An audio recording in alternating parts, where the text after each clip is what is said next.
Hi friends, എൻ്റെ പുതിയ വീഡിയോയിലേക്ക് എല്ലാവർക്കും സ്വാഗതം. നമുക്ക് ഇന്നൊരു അടിപൊളി പാൽപുട്ട് ഉണ്ടാക്കാം. വെജിറ്റബിൾസ് ഒക്കെ ചേർത്തിട്ടുള്ള ഒരു അടിപൊളി പാൽപുട്ടാണ്. കുട്ടികൾക്കൊക്കെ ഇഷ്ടപ്പെടും. നമ്മൾ പഴമൊന്നും ചേർക്കാതെ അല്ലെ കറിയൊന്നും കൂടാതെ തന്നെ നമുക്ക് തിന്നാൻ പറ്റും.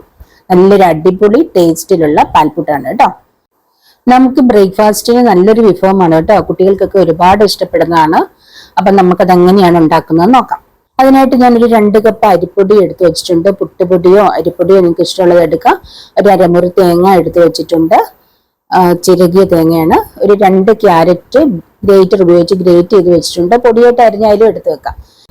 ഇനി ആ അരിപ്പൊടിയിലേക്ക് നമുക്ക് ആവശ്യത്തിന് ഉപ്പ് ചേർത്തിട്ട് 2 സ്പൂൺ പാൽപ്പൊടിയും ചേർത്തൊന്ന് കുഴച്ചെടുക്കാം. വെള്ളം ഒഴിച്ച് കുഴച്ചെടുക്കാം. നിങ്ങൾക്ക് പാൽപ്പൊടി ഇല്ലെങ്കിൽ പാലോ തേങ്ങാപ്പാലോ ഉപയോഗിച്ചിട്ട് അത് കുഴച്ചെടുക്കാവുന്നതാണ്. അപ്പൊ ഞാൻ അരിപ്പൊടി നമ്മൾ പുട്ടിന് കുഴക്കുന്ന രീതിയിലൊന്ന് കുഴച്ച് വെക്കുക കേട്ടോ. ആവശ്യത്തിന് വെള്ളമൊക്കെ ഒഴിച്ച് പുട്ടിന്റെ പാകത്തിന് കുഴച്ച് വെക്കാം. അപ്പൊ ഞാൻ പുട്ടുപൊടി കുഴച്ച് വെച്ചിട്ടുണ്ട്. ഇതൊന്ന് മാറ്റി വെക്കുക. അതിനുശേഷം നമുക്ക് ആ തേങ്ങയിലേക്ക് ഒരു 3 ടേബിൾ സ്പൂൺ പാൽപ്പൊടി ഇടുക. ഒരു 2 ടേബിൾ സ്പൂൺ പഞ്ചസാരയും കൂടെ ഇട്ട് കൊടുക്കുക. പഞ്ചസാര നിങ്ങളുടെ മധുരം അനുസരിച്ചിട്ട് ആവശ്യത്തിനനുസരിച്ച് ഇടാവുന്നതാണ്. അതിനുശേഷം അത് നന്നായിട്ടൊന്ന് കുഴച്ച് വെക്കുക. കുഴച്ച് മാറ്റി വെക്കുക. ഇനി ഒരു ചട്ടി അടുപ്പിൽ വെച്ചിട്ട് ഒരു 2 സ്പൂൺ നെയ്യ് ഒഴിച്ചു കൊടുക്കുക. അതിലേക്ക് ആ ക്യാരറ്റ് ഇട്ട് കൊടുക്കുക. അതൊന്ന് ചെറുതായിട്ട് വഴറ്റിയെടുക്കുക. ചെറിയ തീയിൽ നിന്ന് ചെറുതായിട്ട് വഴറ്റിയെടുക്കുക. അതിലേക്ക് ഒരു 2-3 ഏലക്കയും കൂടെ പൊടിച്ചിട്ട് കൊടുക്കണേ. ഇട്ട് കൊടുക്കുക. എന്നിട്ട് അതൊന്ന് വഴറ്റിയെടുത്ത് മാറ്റി വെക്കുക. ചെറിയൊരു തീ മതി. കുറച്ച് നേരത്തേക്ക് നിന്ന് വഴറ്റിയെടുത്ത് മാറ്റി വെക്കുക. ഇനി നമുക്ക് ആ പുട്ടുപൊടി ഒന്നും കൂടെ ഒന്ന് കുഴച്ചെടുക്കാം.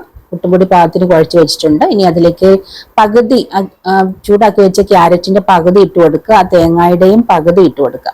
നമ്മൾ റെഡിയാക്കി വെച്ചിരിക്കുന്ന തേങ്ങയുടെയും പകുതി ഇട്ട് കൊടുത്തിട്ട് അതെല്ലാം കൂടെ നന്നായിട്ടൊന്ന് മിക്സ് ചെയ്ത് വെക്കുക, കുഴച്ച് വെക്കുക. ഇനി നമുക്ക് പുട്ടുണ്ടാക്കാം. അതിനായിട്ട് പുട്ടിന്റെ പാത്രം എടുക്കുക. ചിരട്ടപ്പുട്ടിന്റെ പാത്രത്തിലാണ് ഞാൻ പുട്ടുണ്ടാക്കുന്നത്. അപ്പൊ ലെയറായിട്ട് ആദ്യം തേങ്ങ ഇടുക, പുട്ടുപൊടി ഇടുക, ക്യാരറ്റ് ഇടുക. അങ്ങനെ ലെയറായിട്ട് ഇട്ട് കൊടുക്കുക. നിങ്ങൾ പുട്ടുകുറ്റിയും ഉള്ള അതിനകത്ത് വലിയ പുട്ടുകുറ്റിയാണ്, അതിൽ ലെയറായിട്ട് ഇട്ട് കൊടുക്കുക കേട്ടോ. എന്നിട്ട് നമുക്കത് പുട്ട് വേവിച്ചെടുക്കാം. അടുപ്പിൽ വെച്ച് വേവിച്ചെടുക്കാം. അപ്പൊ ഞാൻ കുക്കറിലേക്കാണ് വെക്കുന്നത്. കുക്കറിലേക്ക് വെച്ച് അതൊന്ന് ആവി കയറ്റിയെടുക്കുക. ഒരു 3-4 മിനിറ്റ് ആവി കയറ്റിയാൽ മതി. നല്ല അടിപൊളി പാൽപുട്ട് റെഡി ആയിട്ടുണ്ട്. നല്ല ഭംഗിയാണ് കാണാൻ. നല്ല മണമാണ് കേട്ടോ. നല്ല മണമാണ് ഈ സമയത്ത് വരുന്നത്. അപ്പൊ നല്ല ടേസ്റ്റാണ്, അടിപൊളിയാണ്. നിങ്ങളൊന്ന് ട്രൈ ചെയ്ത് നോക്കുക. കുട്ടികൾക്കൊക്കെ വളരെയധികം ഇഷ്ടപ്പെടും. അപ്പോൾ ഈ ക്യാരറ്റ് ഒക്കെ കഴിക്കാത്ത കുട്ടികൾക്ക് ഉണ്ടാക്കി കൊടുക്കാം കേട്ടോ. പഴം ചേർത്തിട്ട് ഇത് കഴിക്കാവുന്നതാണ്. ഞങ്ങൾ പഴം ചേർത്തും കഴിക്കുമ്പോൾ ഒന്നുകൂടി നല്ല സ്വാദാണ്. അപ്പൊ നിങ്ങൾ ഇതൊന്ന് ട്രൈ ചെയ്ത് നോക്കുക. സ്വാദിഷ്ടമാണ്, പോഷക സമൃദ്ധമാണ്. അപ്പൊ എന്റെ ഈ വീഡിയോ നിങ്ങൾക്ക് ഇഷ്ടപ്പെട്ടിട്ടുണ്ടെങ്കിൽ ഒന്ന് ലൈക്ക് ചെയ്യുക, കമന്റ് ചെയ്യുക, മറ്റുള്ളവർക്കൊന്ന് ഷെയർ ചെയ്ത് കൊടുക്കുക കേട്ടോ. അപ്പൊ ഇനി മറ്റൊരു വീഡിയോയിൽ കാണുന്നവരെ ബൈ.